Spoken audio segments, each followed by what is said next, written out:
Hariom class 6 subject English lesson 13 पाठ 13 गोपाल भांड and महाज्ञानी। Raja Krishnachandra ruled over a part of Bengal about 200 years ago. His court jester was Gopal Bhand. Though Gopal Bhand had not studied books, he was a very wise man. लगभग 200 वर्ष पूर्व बंगाल के एक भाग में राजा कृष्णचंद्र ने शासन किया। उसके न्यायालय का राज दरबारी गोपाल भांड था। हालांकि गोपाल भांड ने पुस्तकों का अध्ययन नहीं किया था, वह अत्यधिक बुद्धिमान व्यक्ति था। Once a very learned man, Mahagyani Pandit, came to the court. He spoke all the Indian language fluently and perfectly. He had good knowledge of the philosophy and religion. एक बार एक बहुत विद्वान व्यक्ति महाज्ञानी पंडित दरबार में आया। वह सभी भारतीय भाषाओं को धारा प्रवाह व स्पष्ट रूप से बोला। उसे धर्म और दर्शन का अच्छा ज्ञान था। He answered all the questions very busily. People were amazed to talk to him, but no one could identify his mother tongue. उसने सभी प्रश्नों का उत्तर अत्यधिक बुद्धिमत्ता से दिया। लोग उसके साथ बात करके आश्चर्यचकित थे, परंतु कोई भी व्यक्ति उसकी मातृभाषा को नहीं जान सका, उसकी मातृबोली को। Whenever they asked him, he smiled arrogantly. He said, "A truly wise man will easily know my mother tongue." Raja Krishnachandra was very upset, so he announced a reward for anyone who could tell the Pandit's mother tongue. जब कभी वे उसे पूछते, वह घमंड से मुस्कुराता हुआ बोला, एक वास्तविक बुद्धिमान व्यक्ति मेरी मातृभाषा को आसानी से समझ लेगा। राजा कृष्णचंद्र बहुत परेशान था, इसलिए उसने उस व्यक्ति के लिए इनाम की घोषणा की जो पंडित की मातृभाषा को जान सके। All the scholars listened to Mahagyani attentively, but no one could identify his mother tongue. "Shame on you," said the king angrily. All the scholars were silent. Gopal Bhand stood up hesitantly. He said, "Your Highness, give me a chance." "How could you tell?" asked the king.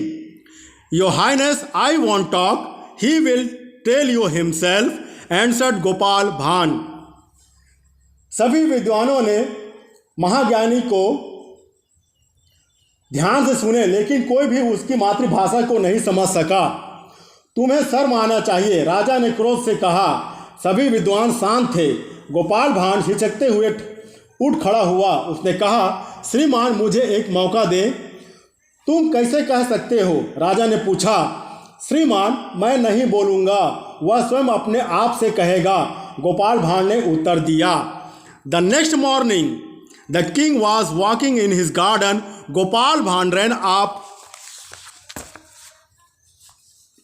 to him quickly and said, "I have told Mahagyani Pandit that you are going to honor him with a garland of roses." What said the king surprisingly? दूसरे दिन सुबह राजा अपने बगीचे में टहल रहा था। गोपाल भांड जल्दी से दौड़ते हुए उसके पास आया और कहा, मैं महाज्ञानी पंडित को कहा है कि आप उसे गुलाब के फूलों के माला से सम्मिलित करने जा रहे हैं। क्या? राजा ने हैरानी से कहा। The next moment, the king saw Mahagyani Pandit walking in expectantly. He was in silk cloths. दूसरे ही क्षण राजा ने देखा महाज्ञानी पंडित आशा के साथ चल रहा है। वह रेशमी वस्त्रों को धारण किया था।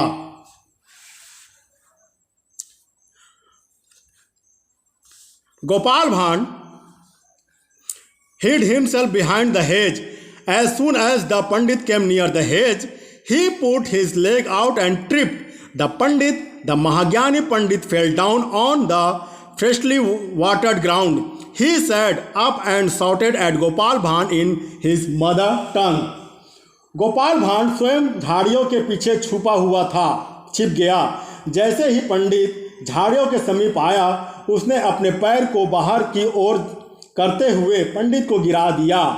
महाज्ञानी पंडित ताजे पानी भरे हुए जमीन पर गिर गया। वह उठा और उसने मातृभाषा में गोपाल भांड को चिल्लाया। गोपाल भांड said, Your Highness, now you know what the Pandit mother tongue is. Gopal भांड ने कहा, महाराज अब आप समझे कि पंडित की मातृभाषा क्या है। महाज्ञानी पंडित got up and said to Gopal भांड, You wise man, you have trapped my intelligently and he went away. महाज्ञानी पंडित खड़ा हो गया और गोपाल भांड से कहा, तुम बुद्धिमान व्यक्ति, तुमने मुझे चतुराई से जाल में फंसा दिया। और वह आगे बढ़ निकला, आगे चल दिया। धन्यवाद।